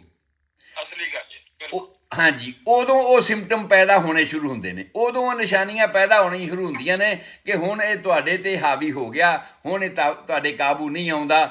ਇਸ ਕਰਕੇ ਪਰ ਤੁਸੀਂ ਤੁਹਾਨੂੰ ਕਰ ਰਹੇ ਹੋ ਵੀ ਮੈਂ ਤਾਂ ਯਾਰ ਰੋਜ਼ ਹੀ ਇਹੀ ਕੁਝ ਖਾਣਾ, ਰੋਜ਼ ਮੇਰੀ ਇਹੀ ਖੁਰਾਕ ਹੈ। ਰੋਜ਼ ਤੁਸੀਂ ਹੋਟਲ ਤੋਂ ਖਾਣਾ ਖਾਈ ਜਾਓਗੇ ਤੇ ਹੋਟਲ ਵਾਲਿਆਂ ਤਾਂ ਚਟਪਟੇ ਮਸਾਲੇ ਪਾ ਕੇ ਬਣਾਉਣਾ ਵੀ ਸਵਾਦ ਲੱਗੇ ਤੇ ਗਾਹਕ ਮੇਰਾ ਪੱਕਾ ਬਣਿਆ ਰਵੇ, ਤੇ ਤੁਸੀਂ ਕਹਿੰਦੇ ਮੈਂ ਰੋਜ਼ ਉਹੀ ਖਾਂਦੇ ਆ। ਤੇ ਹੁਣ ਜਿਹੜੇ ਤੁਹਾਡੇ ਪੇਟ ਦੇ ਰੋਗ ਨੇ ਉਹ ਤੁਸੀਂ ਕਹਿੰਦੇ ਹੋ ਜੇ ਇਹ ਤਾਂ ਮੈਂ ਤੇ ਮੈਨੂੰ 20 ਸਾਲ ਹੋ ਗਏ ਨੇ ਲਗਾਤਾਰ ਇੱਥੋਂ ਹੀ ਇਸੇ ਤਰ੍ਹਾਂ ਦਾ ਖਾਣਾ ਖਾ ਰਿਹਾ ਹਾਂ, ਪਰ ਉਦੋਂ ਤੁਹਾਡੇ ਸਰੀਰ ਨੇ ਸਹਿ ਲਿਆ, ਅੱਜ ਉਹ ਸਰੀਰ ਸਹਿਣ ਯੋਗ ਨਹੀਂ। ਉਹ ਗੱਲਾਂ ਜਿਹੜੀਆਂ ਡਿਊ ਟਾਈਮ ਦੇ ਵਿੱਚ, ਓਵਰ ਟਾਈਮ ਦੇ ਵਿੱਚ ਆ ਕੇ ਤੁਸੀਂ ਤੁਹਾਡਾ ਸਰੀਰ ਬਰਦਾਸ਼ਤ ਨਹੀਂ ਕਰਦਾ, ਉਹਨਾਂ ਨੂੰ ਅਸੀਂ ਮੇਨਟੇਨਿੰਗ ਕਾਰਨ ਕਹਿੰਦੇ ਹਾਂ। ਡਾਕਟਰ ਸਾਹਿਬ ਇੱਕ ਸਵਾਲ ਆਇਆ ਇੰਗਲੈਂਡ ਤੋਂ ਜੀ, ਦੇ ਬੜੇ ਸਤਿਕਾਰਯੋਗ ਸਰੋਤੇ ਨੇ, ਉਹ ਕਹਿ ਰਿਹਾ ਕਿ ਗਲਾ ਬਹੁਤ ਪੱਕਿਆ ਹੋਇਆ, ਬੋਲ ਵੀ ਨਹੀਂ ਹੋ ਰਿਹਾ, ਕੋਈ ਨੁਸਖਾ ਦੱਸਿਓ ਜੀ, ਦੱਸ ਦਿਓ ਜੀ ਮਾੜਾ ਜੀ। ਆਮ ਰੂਟੀਨ ਦੇ ਵਿੱਚ ਤਾਂ ਵੇਖੋ ਜੀ, ਜੇ ਗਲਾ ਖਰਾਬ ਹੋ ਗਿਆ ਤੇ ਸਾਡੇ ਹੋਮਿਓਪੈਥਿਕ ਦੀ ਮੈਡੀਸਨ ਹੁੰਦੀ ਹੈ ਬਰਾਈਟਾ ਕਾਰਬ। ਬਰਾਈਟਾ ਕਾਰਬ ਉਹਨਾਂ ਨੇ ਸੁਣ ਲਿਆ ਹੋਣਾ, ਉਹ ਉੱਥੋਂ ਲੈ ਕੇ 30 ਪੋਟੈਂਸੀ ਦੇ ਵਿੱਚ ਖਾ ਸਕਦੇ ਨੇ। ਔਰ ਇਸੇ ਤਰ੍ਹਾਂ ਹੀ ਅਗਰ ਇੱਕ ਦਵਾਈ ਦਾ ਨਾਮ ਬੋਲੋ। ਹਾਂਜੀ, ਬਰਾਈਟਾ ਕਾਰਬ, BARYTA, ਅੱਗੇ ਦੂਸਰਾ ਵਰਡ ਹੈਗਾ ਕਾਰਬ, CARB ਕਾਰਬ, ਬਰਾਈਟਾ ਕਾਰਬ। ਤੇ ਦੂਸਰਾ ਇੱਕ ਹੋਰ ਨਾ, ਜੇ ਇਹ ਵਾਰ-ਵਾਰ ਇਸ ਤਰ੍ਹਾਂ ਹੋਈ ਜਾਵੇ ਤੇ ਇਹਦੇ ਨਾਲ ਵੀ ਨਾ ਠੀਕ ਹੋਵੇ ਤੇ ਫਿਰ ਨੈਕਸਟ ਮੈਡੀਸਨ ਹੈਗੀ ਹੈ ਮਰਕਸਾਇਨਾਈਡ। ਮਰਕਸਾਇਨਾਈਡ ਔਰ ਤੁਸੀਂ ਸਾਇਨਾਈਡ ਬਾਰੇ ਤਾਂ ਜਾਣਦੇ ਹੀ ਹੋ ਵੀ ਲੋਕ ਵਿਚਾਰੇ ਟੇਸਟ ਵੀ ਨਹੀਂ ਦੱਸ ਸਕੇ ਉਹਦਾ, ਪਰ ਸਾਡੀ ਹੋਮਿਓਪੈਥਿਕ ਦੀ ਦਵਾਈ ਬਣੀ ਹੋਈ ਹੈ ਔਰ ਬੜੀ ਕਾਮਯਾਬ ਹੈ, ਜਿਹਦਾ ਕੋਈ ਸਾਈਡ ਇਫੈਕਟ ਨਹੀਂ, ਕੋਈ ਕੁਛ ਨਹੀਂ ਹੈਗਾ। ਸੋ ਜੇ ਇਹ ਗੱਲ ਵਾਰ-ਵਾਰ ਹੁੰਦੀ ਆਈ, ਜੇ ਨਾ ਹੀ ਆਪਾਂ ਸੱਜਣਾ ਨੂੰ ਦੱਸਣਾ ਹੋਵੇ ਤੇ ਉਹਨਾਂ ਨੂੰ ਕਹਿ ਸਕਦੇ ਹਾਂ ਵੀ ਜੇ ਇਹ ਗੱਲ ਵਾਰ-ਵਾਰ ਹੁੰਦੀ ਆਵੇ ਤੇ ਉਹਦੇ ਪਿੱਛੇ ਕੋਈ ਨਾ ਕੋਈ ਇਸ ਤਰ੍ਹਾਂ ਦਾ ਮੇਨਟੇਨਿੰਗ ਕਾਰਨ ਹੈ ਜਿਹੜਾ ਡਾਕਟਰ ਤੁਹਾਨੂੰ ਲੱਭ ਕੇ ਦੇਗਾ ਜਦੋਂ ਤੁਹਾਡੀ ਹਿਸਟਰੀ ਲਏਗਾ। ਜੇ ਤਾਂ ਤੁਹਾਨੂੰ ਇਹਦੇ ਨਾਲ ਠੀਕ ਹੋ ਗਿਆ, ਗੁੱਡ ਐਂਡ ਵੈਲ, ਪਰ ਜੇ ਇਹਦੇ ਨਾਲ ਠੀਕ ਨਹੀਂ ਹੋਇਆ, ਵਾਰ-ਵਾਰ ਇਹ ਲੈਣ ਤੋਂ ਬਾਅਦ ਥੋੜ੍ਹਾ ਜਿਹਾ ਠੀਕ ਹੋਇਆ ਫਿਰ ਹੋ ਗਿਆ, ਥੋੜ੍ਹਾ ਜਿਹਾ ਠੀਕ ਹੋਇਆ ਫਿਰ ਹੋ ਗਿਆ, ਤਾਂ ਫਿਰ ਤੁਹਾਨੂੰ ਡਾਕਟਰ ਨੂੰ ਕਿਸੇ ਹੋਮਿਓਪੈਥਿਕ ਡਾਕਟਰ ਨੂੰ ਕੰਸਲਟ ਕਰਨ ਦੀ ਲੋੜ ਹੈ ਤਾਂ ਕਿ ਉਹਦੀ ਤਹਿ ਤੱਕ ਜਾ ਕੇ ਵੇਖੇ ਵੀ ਇਹਦੇ ਪਿੱਛੇ ਕੋਈ ਐਕਸਾਈਟਿੰਗ ਕਾਰਨ ਆ ਔਰ ਇਹਦੇ ਪਿੱਛੇ ਕੋਈ ਮੇਨਟੇਨਿੰਗ ਕਾਰਨ ਆ ਜਾਂ ਇਹਦੇ ਪਿੱਛੇ ਕੋਈ ਫੰਡਾਮੈਂਟਲ ਕਾਰਨ ਆ। ਸੋ ਉਹਨਾਂ ਸਾਰੀਆਂ ਗੱਲਾਂ ਨੂੰ ਉਸ ਹੋਮਿਓਪੈਥਿਕ ਡਾਕਟਰ ਨੇ ਲੱਭਣਾ ਆ ਤਾਂ ਕਿ ਉਹਨੂੰ ਪਤਾ ਲੱਗੇ ਵੀ ਇਹਦੇ ਪਿੱਛੇ ਕੀ ਕਾਰਨ ਹੈ। ਇਹਨੂੰ ਪਰਮਾਨੈਂਟ ਠੀਕ ਕਰਨ ਵਾਸਤੇ ਅਸੀਂ ਉਹਨਾਂ ਕਾਰਨਾਂ ਨੂੰ ਦੂਰ ਕਰਨਾ ਪਏਗਾ। ਔਰ ਉਸ ਤੋਂ ਬਾਅਦ ਮੈਂ ਇਹ ਕਹਿ ਰਿਹਾ ਸੀ ਵੀ ਇਹ ਮਿਊਕਸ ਮੈਂਬਰੇਨ ਦੀ ਗੱਲ ਆ। ਉਸ ਤੋਂ ਬਾਅਦ ਆ ਜਾਂਦੇ ਨੇ ਸਾਡੇ ਮਸਲਸ, ਮਾਸਪੇਸ਼ੀਆਂ। ਬਈ ਮਾਸਪੇਸ਼ੀ ਬਾਂਹ ਮਰੋੜੀ ਗਈ ਹੈ ਜਾਂ ਕੁਝ ਐਸਾ ਹੋ ਗਿਆ ਆ, ਲੱਤ ਛਾਲ ਮਾਰ ਦਿੱਤੀ, ਲਚਕ ਜੀ ਜਿਹੜੀ ਹੈ ਹੋ ਗਈ ਅਤੇ ਲੱਤਾਂ 'ਚ ਦਰਦ ਹੋਣੀ ਸ਼ੁਰੂ ਹੋ ਗਈ ਹੈ। ਇਹ ਸਾਰੀਆਂ ਗੱਲਾਂ ਮਾਸਪੇਸ਼ੀਆਂ ਦੇ ਨਾਲ ਸੰਬੰਧਿਤ ਨੇ ਔਰ ਇਹਦੀ ਰਿਪੇਅਰ ਦਾ ਸਮਾਂ ਸਰਦਾਰ ਦਰਸ਼ਨ ਸਿੰਘ ਜੀ 2 ਤੋਂ 4 ਹਫ਼ਤੇ ਦਾ ਆ। ਹੁਣ 2 ਤੋਂ 4 ਹਫ਼ਤੇ ਦੇ ਵਿੱਚ ਇਹਨੂੰ ਆਪਣੇ ਆਪ ਹੀ ਰੈਸਟ ਕਰਨ ਦੇ ਨਾਲ ਠੀਕ ਹੋ ਜਾਣਾ ਚਾਹੀਦਾ, ਪਰ ਜੇ ਨਹੀਂ ਹੋਇਆ ਤਾਂ ਗੱਲ ਫਿਰ ਉੱਥੇ ਹੀ ਆ ਗਈ ਕਿ ਸਾਨੂੰ ਲੱਭਣਾ ਪਏਗਾ ਕਿ ਐਕਸਾਈਟਿੰਗ ਫੈਕਟਰ ਕੀ ਹੈ, ਮੇਨਟੇਨਿੰਗ ਫੈਕਟਰ ਕੀ ਹੈ ਅਤੇ ਫੰਡਾਮੈਂਟਲ ਫੈਕਟਰ ਕੀ ਹੈ ਜਿਹਦੇ ਕਰਕੇ ਇਹ ਠੀਕ ਨਹੀਂ ਹੋ ਰਿਹਾ।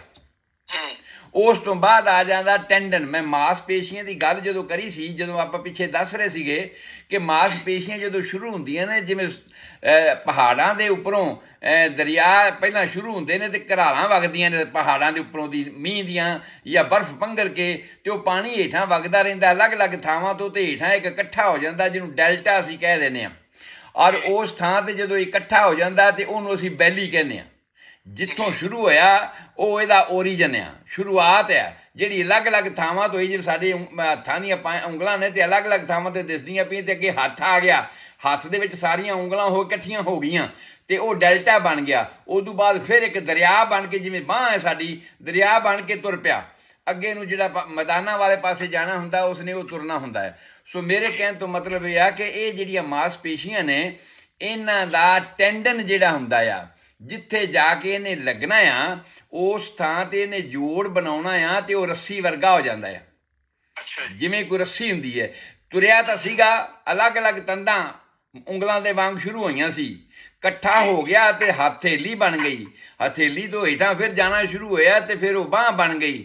ਔਰ ਜਦੋਂ ਇਹਨੇ ਜਾ ਕੇ ਕਿਸੇ ਥਾਂ 'ਤੇ ਲੱਗਣਾ ਹੁੰਦਾ ਹੈ, ਕਿਸੇ ਵੀ ਮਾਸਪੇਸ਼ੀ ਨੇ, ਅਸੀਂ ਸਾਰੀਆਂ ਮਾਸਪੇਸ਼ੀਆਂ ਜਿਹੜੀਆਂ ਗਿਣ ਕੇ ਸੁਣਾ ਦਿੱਤੀਆਂ ਨੇ ਕਿ ਆਪਣੇ ਸਾਰੇ ਸੁਰਤਿਆਂ ਨੂੰ, ਉਦੋਂ ਇਹਨੇ ਇੱਕ ਰੱਸੀ ਦੀ ਸ਼ਕਲ ਅਖਤਿਆਰ ਕਰ ਲੈਣੀ ਔਰ ਉਹਨੂੰ ਅਸੀਂ ਟੈਂਡਨ ਕਹਿੰਦੇ ਹਾਂ। ਜੇ ਉਸ ਥਾਂ ਦੇ ਭਾਵ ਜਿੱਥੇ ਜੋੜ ਲੱਗਾ ਹੋਇਆ ਹੈ, ਜਿੱਥੇ ਜੋੜ ਦੇ ਵਿੱਚ ਕੋਈ ਫਰਕ ਪੈ ਗਏ, ਆ ਮੇਰਾ ਤਾਂ ਜੀ ਮੋਢਾ ਉਤਰ ਗਿਆ ਜੀ, ਹਾਂਜੀ ਮੇਰੇ 'ਤੇ ਸੱਟ ਲੱਗ ਗਈ ਜੀ, ਡਿੱਗ ਗਿਆ ਸੀਗਾ ਅਤੇ ਮੋਢਾ ਉਤਰ ਗਿਆ ਜਾਂ ਗੋਡਾ ਉਤਰ ਗਿਆ, ਜਾਂ ਇਹ ਸਾਰੀਆਂ ਚੀਜ਼ਾਂ ਜਿਹੜੀਆਂ ਨੇ ਇਹ ਟੈਂਡਨ ਕਰਕੇ ਆ। ਟੈਂਡਨ 'ਤੇ ਸੱਟ ਲੱਗੀ ਆ, ਅਤੇ ਜਿਹੜੀ ਟੈਂਡਨ 'ਤੇ ਸੱਟ ਲੱਗੀ ਆ ਉਹਨੂੰ 4 ਤੋਂ 6 ਵੀਕ ਦਾ ਨਾਰਮਲ ਸਮਾਂ ਲੱਗਦਾ ਹੈ। ਜੇ ਤੁਸੀਂ ਰੈਸਟ ਕਰ ਲਓ, ਆਰਾਮ ਦੇ ਦਿਓ, ਅਤੇ 4 ਤੋਂ 6 ਵੀਕ 'ਚ ਇਹਨੂੰ ਠੀਕ ਹੋ ਜਾਣਾ ਚਾਹੀਦਾ ਹੈ। ਪਰ ਜੇ ਉਹ ਨਹੀਂ ਹੋਇਆ ਤਾਂ ਗੱਲ ਫਿਰ ਉੱਥੇ ਆ ਗਈ ਉਹਨਾਂ ਫੈਕਟਰਾਂ ਵਾਲੇ ਪਾਸੇ। ਉਸ ਤੋਂ ਬਾਅਦ ਬੋਨ ਦੀ ਗੱਲ ਆਈ, ਹੱਡੀ ਦੀ ਗੱਲ ਆਈ। ਸੋ ਹੱਡੀ ਜਿਹੜੀ ਹੈ ਇਹ ਆਮ ਤੌਰ 'ਤੇ 6 ਤੋਂ 8 ਵੀਕ ਦੇ ਵਿੱਚ ਰਿਪੇਅਰ ਹੁੰਦੀ ਹੈ। ਜਦੋਂ ਕਿਸੇ ਦੀ ਹੱਡੀ ਟੁੱਟ ਜਾਂਦੀ ਹੈ ਅਤੇ ਡਾਕਟਰ ਲੋਕ ਕਹਿੰਦੇ ਨੇ ਭਾਈ ਤੈਨੂੰ 6 ਵੀਕ ਦਾ ਪਲਸਤਰ ਲਾਵਾਂਗੇ ਅਤੇ ਫਿਰ ਐਕਸਰੇ ਕਰਾਂਗੇ ਭਈ ਉਹ ਜੁੜ ਗਈ ਹੈ ਕਿ ਨਹੀਂ ਜੁੜ ਗਈ। ਉਸ ਦੇ ਹਾਲਾਤ ਦੇ ਮੁਤਾਬਕ ਇਹ ਇਸੇ ਕਰਕੇ ਸੈੱਟ ਹੋਇਆ ਕਿ ਅਸੀਂ ਕੁਦਰਤ ਵਿੱਚੋਂ ਪੜ੍ਹਿਆ ਕਿ ਕੁਦਰਤ ਨੇ ਆਪਣੇ ਆਪ ਇਸ ਨੂੰ ਠੀਕ ਕਿਵੇਂ ਕੀਤਾ ਔਰ ਉਸ ਠੀਕ ਕਰਨ ਦੀ ਜਿਹੜੀ ਉਹਦੀ ਤਰਤੀਬ ਹੈਗੀ ਹੈ ਉਹ ਅਸੀਂ ਕਿਤਾਬਾਂ ਵਿੱਚ ਲਿਖ ਕੇ ਅੱਗੇ ਪੜ੍ਹਾਉਣੀ ਸ਼ੁਰੂ ਕਰ ਦਿੱਤੀ। ਬਈ ਆਹ ਤਾਂ ਹੈ ਜੇ ਨਾਰਮਲ ਤਰੀਕਾ, ਪਰ ਜੇ ਇਸ ਨਾਰਮਲ ਤਰੀਕੇ 'ਚ ਕੋਈ ਰੋਕ ਪੈ ਜਾਏ ਤਾਂ ਫਿਰ ਅਸੀਂ ਬੈਠੇ ਹਾਂ। ਫਿਰ ਡਾਕਟਰ ਦਾ ਕੰਮ ਆ ਇਹ ਲੱਭਣਾ ਕਿ ਇਹਦੇ ਵਿੱਚ ਰੋਕ ਐਕਸਾਈਟਿੰਗ ਫੈਕਟਰ ਦੀ ਹੈ, ਇਹਦੇ 'ਚ ਰੋਕ ਮੇਨਟੇਨਿੰਗ ਫੈਕਟਰ ਦੀ ਹੈ, ਜਾਂ ਇਹਦੇ 'ਚ ਰੋਕ ਫੰਡਾਮੈਂਟਲ ਕਾਰਨਾਂ ਦੀ ਹੈ। ਸੋ ਉਹਨੂੰ ਲੱਭ ਕੇ ਅਸੀਂ ਉਹਦੇ ਮੁਤਾਬਕ ਉਸ ਦਾ ਫਿਰ ਅੱਗੇ ਜਿਹੜਾ ਹੈ ਉਹ ਟ੍ਰੀਟਮੈਂਟ ਕਰਨਾ। ਜਦੋਂ ਵੀ ਜਦੋਂ ਵੀ ਕਿਸੇ ਅੰਗ ਦੇ ਵਿੱਚ, ਕਿਸੇ ਟਿਸ਼ੂ ਦੇ ਵਿੱਚ, ਕਿਸੇ ਸੈੱਲ ਦੇ ਵਿੱਚ ਖਰਾਬੀ ਪੈਦਾ ਹੁੰਦੀ ਹੈ ਤੇ ਪਹਿਲੀ ਜਿਹੜੀ ਉਹਦੀ ਕੰਡੀਸ਼ਨ ਆ ਉਹਨੂੰ ਅਸੀਂ ਕਹਿੰਦੇ ਆ ਇਨਫਲਾਮੇਸ਼ਨ। ਉਹਦੇ ਵਿੱਚ ਦਰਦ ਹੁੰਦੀ ਹੈ, ਉਹਦੇ ਵਿੱਚ ਲਾਲੀ ਹੁੰਦੀ ਹੈ, ਉਹਦੇ ਵਿੱਚ ਹੀਟ ਹੁੰਦੀ ਹੈ, ਉਹਦੇ ਵਿੱਚ ਉਸ ਅੰਗ ਨੂੰ ਹਿਲਾਉਣ ਦੇ ਵਿੱਚ ਤਕਲੀਫ ਹੁੰਦੀ ਹੈ। ਇਹ ਸਾਰੀਆਂ ਮੁੱਖ ਨਿਸ਼ਾਨੀਆਂ ਉਸ ਵੇਲੇ ਆ ਜਾਂਦੀਆਂ ਨੇ ਜਦੋਂ ਕਿਸੇ ਅੰਗ ਦੇ ਵਿੱਚ ਸੱਟ ਲੱਗ ਗਈ, ਚੋਟ ਲੱਗ ਗਈ। ਭਾਵੇਂ ਤੁਸੀਂ ਬਹੁਤਾ ਖਾ ਲਿਆ ਤੇ ਮਿਹਦੇ ਵਿੱਚ ਚਲਾ ਗਿਆ, ਹਾਲਾਂਕਿ ਤੁਹਾਨੂੰ ਲੱਗਦਾ ਵੀ ਸੱਟ ਨਹੀਂ, ਪਰ ਸੱਟ ਲੱਗੀ ਹੈ, ਮਿਹਦੇ ਨੂੰ ਸੱਟ ਲੱਗੀ ਹੈ, ਤੁਸੀਂ ਓਵਰਲੋਡਿੰਗ ਕਰ ਲਈ ਹੈ। ਉੱਥੇ ਵੀ ਇਹ ਸਾਰੀਆਂ ਗੱਲਾਂ ਵਾਪਰਨੀਆਂ ਹੁੰਦੀਆਂ ਨੇ। ਜੇ ਤਾਂ ਇੱਕ ਇਨਫਲਾਮੇਸ਼ਨ ਹੋਇਆ ਆ ਤੇ ਅੰਦਰ ਦੇ ਮਿਊਕਸ ਮੈਂਬਰੇਨ ਦਾ ਐਪੀਥੀਲੀਅਲ ਸੈੱਲ ਆ ਤੇ ਐਪੀਥੀਲੀਅਲ ਸੈੱਲ ਡੈਮੇਜ ਹੋਇਆ ਤੇ ਅਸੀਂ ਕਹਿ ਦੇਣਾ ਭਾਈ ਕੋਈ ਗੱਲ ਨਹੀਂ, ਹਫਤੇ ਦੇ ਵਿੱਚ ਠੀਕ ਹੋ ਜਾਊਗਾ। ਅਸੀਂ ਉਵੇਂ ਹੀ ਕਹਿਣਾ ਹੈ ਕਿਉਂਕਿ ਐਪੀਥੀਲੀਅਲ ਸੈੱਲ ਆ ਤੇ ਐਪੀਥੀਲੀਅਲ ਸੈੱਲ ਦੀ ਰਿਪੇਅਰ ਜਿਹੜੀ ਕੁਦਰਤ ਆਪਣੇ ਆਪ ਹੀ 3 ਤੋਂ 7 ਦਿਨ 'ਚ ਕਰ ਲੈਂਦੀ ਆ। ਅਸੀਂ ਸਿਰਫ ਬਚਾਅ ਕਰਨ ਦੇ ਢੰਗ ਦੱਸਣੇ ਆ ਕਿ ਆਹ ਬਚਾਅ ਕਰ ਲਓ। ਪਰ ਜੇ ਉਹ ਨਹੀਂ ਹੁੰਦਾ ਤੇ ਫਿਰ ਇਹਦਾ ਮਤਲਬ ਸਾਨੂੰ ਲੱਭਣਾ ਪਏਗਾ ਕੋਈ ਮੇਨਟੇਨਿੰਗ ਕਾਰਨ ਤਾਂ ਨਹੀਂ, ਔਰ ਉਸ ਮੇਨਟੇਨਿੰਗ ਕਾਰਨ ਨੂੰ ਲੱਭਦਿਆਂ ਅਸੀਂ ਪਹੁੰਚ ਜਾਵਾਂਗੇ ਵੀ ਭਾਈ ਜਿਹੜੀ ਇਹਦੀ ਖੁਰਾਕ ਹੈ ਉਹ ਸਹੀ ਨਹੀਂ, ਜਾਂ ਭਾਈ ਇਹਦਾ ਮਾਨਸਿਕ ਤਣਾਅ ਤੇ ਬਹੁਤ ਰਹਿੰਦਾ ਜਿਹਦੇ ਕਰਕੇ ਐਸਿਡ ਜ਼ਿਆਦਾ ਬਣਦਾ, ਜਿਹਦੇ ਕਰਕੇ ਉਹ ਅੰਦਰ ਦਾ ਜ਼ਖਮ ਠੀਕ ਨਹੀਂ ਹੋਇਆ। ਸੋ ਅਸੀਂ ਫਿਰ ਲੱਭਾਂਗੇ ਉਸ ਕਾਰਨ ਨੂੰ ਜਦੋਂ ਉਹ ਨਾਰਮਲ ਸਮੇਂ ਦੇ ਵਿੱਚ ਕਿਸੇ ਚੀਜ਼ ਦੀ ਰਿਪੇਅਰ ਨਹੀਂ ਹੁੰਦੀ ਤਾਂ। ਉਸ ਤੋਂ ਬਾਅਦ ਜੇ ਨਾ ਹੀ ਠੀਕ ਹੋਵੇ ਤੇ ਫਿਰ ਕੀ ਹੋ ਜਾਊਗਾ? ਫਿਰ ਹੋ ਜਾਊਗਾ ਡੀਜਨਰੇਸ਼ਨ। ਉਹ ਅੰਗ ਜਿਹੜਾ ਆ ਜਿਸ ਥਾਂ ਤੇ ਕੋਈ ਸੱਟ ਲੱਗੀ ਸੀ, ਚੋਟ ਲੱਗੀ ਸੀ, ਜਿਹਨੇ ਜ਼ਿਆਦਾ ਕੰਮ ਕਰ ਲਿਆ, ਉਸ ਅੰਗ ਦੇ ਵਿੱਚ ਡੀਜਨਰੇਸ਼ਨ ਹੋ ਜਾਏਗੀ। ਉਹ ਸੈੱਲ, ਉਹ ਟਿਸ਼ੂ ਡੈਮੇਜ ਹੋ ਜਾਣਗੇ। ਜਿੱਥੇ ਕੋਈ ਚੀਜ਼ ਡੈਮੇਜ ਹੋ ਜਾਂਦੀ, ਸਾਡੇ ਸਮਾਜ ਦੇ ਵਿੱਚ ਵੀ ਜਿੱਥੇ ਕੋਈ ਖਰਾਬੀ ਹੁੰਦੀ ਹੈ ਉੱਥੇ ਫਟਾਫਟ ਅਸੀਂ ਪੁਲਿਸ ਜਾਂ ਮਿਲਟਰੀ ਭੇਜਦੇ ਹਾਂ, ਉਹਦਾ ਪ੍ਰਬੰਧ ਕਰੋ, ਉਹ ਸੰਭਾਲੋ ਬਈ ਉਸ ਨੂੰ। ਤੇ ਜਦੋਂ ਇਸ ਤਰ੍ਹਾਂ ਦੀ ਕੋਈ ਗੱਲ ਹੁੰਦੀ ਹੈ ਉਹ ਜਾਂ ਤੇ ਉਹਨਾਂ ਨੂੰ ਮਾਰ ਦਿੰਦੇ ਨੇ ਗੋਲੀਆਂ ਨਾਲ ਤੇ ਜਿਹੜੀ ਫਿਰ ਤੰਦਰੁਸਤੀ ਬਹਾਲ ਕਰ ਦਿੰਦੇ ਨੇ, ਜਿਹੜਾ ਮਾਹੌਲ ਜਿਹੜਾ ਉਹ ਸਾਰਾ ਸਹੀ ਕਰ ਦਿੰਦੇ ਨੇ, ਜਾਂ ਉਹਨਾਂ ਨੂੰ ਜੇਲ੍ਹਾਂ 'ਚ ਭੇਜ ਦਿੰਦੇ ਨੇ। ਸੋ ਡੀਜਨਰੇਸ਼ਨ ਦੇ ਵਿੱਚ ਉਹ ਜਿਹੜੇ ਗਲ ਗਏ ਮਿਊਕਸ ਮੈਂਬਰੇਨ, ਉਹ ਝਿੱਲੀ ਜਿਹੜੀ ਗਲ ਗਈ, ਉਸ ਝਿੱਲੀ ਨੂੰ ਗਲਣ ਤੋਂ ਬਾਅਦ ਉਹ ਰਿਮੂਵ ਕਰ ਦਿੰਦੇ ਨੇ ਹੈਲਦੀ ਟਿਸ਼ੂ, ਕਿਉਂਕਿ ਸਰਕੂਲੇਸ਼ਨ ਜ਼ਿਆਦਾ ਹੋ ਗਿਆ ਹੈ, ਪੁਲਿਸ ਜ਼ਿਆਦਾ ਆ ਗਈ ਹੈ ਔਰ ਉਸ ਨੇ ਉਹਨੂੰ ਰਿਪੇਅਰ ਕਰ ਲਿਆ, ਹੋਰ ਅੱਗੇ ਵਧਣ ਨਹੀਂ ਦਿੱਤਾ। ਪਰ ਜੇ ਨਾ ਕੰਟਰੋਲ ਹੋਇਆ ਤੇ ਫਿਰ ਅਗਲੀ ਸਟੇਜ ਆ ਜਾਂਦੀ ਨਿਕਰੋਸਿਸ ਦੀ, ਕਿ ਇੱਕ ਪੂਰਾ ਹਿੱਸਾ, ਇੱਕ ਲੋਕਲਾਈਜ਼ਡ ਹਿੱਸਾ ਹੀ ਜਿਹੜਾ ਆ ਉਹ ਸਾਰੇ ਦਾ ਸਾਰਾ ਕੰਮ ਨਹੀਂ ਕਰਦਾ, ਉਹਨੂੰ ਅਸੀਂ ਨਿਕਰੋਸਿਸ ਕਹਿੰਦੇ ਹਾਂ। ਔਰ ਉਸ ਤੋਂ ਅਗਲੀ ਸਟੇਜ ਜਿਹੜੀ ਹੈ ਉਹਨੂੰ ਅਸੀਂ ਕਹਿੰਦੇ ਹਾਂ ਗੈਂਗਰੀਨ। ਵੀ ਹੁਣ ਤਾਂ ਇਹ ਸਾਰਾ ਅੰਗ ਹੀ ਖਰਾਬ ਹੋ ਗਿਆ ਭਾਈ, ਇਹ ਤੁਹਾਨੂੰ ਕੈਂਸਰ ਹੋ ਗਿਆ, ਇਹਨੂੰ ਤੁਹਾਨੂੰ ਕੱਟਣਾ ਹੀ ਪੈਣਾ ਆ। ਸੋ ਇਹ ਖਰਾਬੀ ਦੀਆਂ ਸਟੇਜਾਂ ਨੇ ਜਿਹੜੀਆਂ ਮੈਂ ਦੱਸੀਆਂ, ਇਨਫਲਾਮੇਸ਼ਨ, ਡੀਜਨਰੇਸ਼ਨ, ਨਿਕਰੋਸਿਸ ਤੇ ਗੈਂਗਰੀਨ।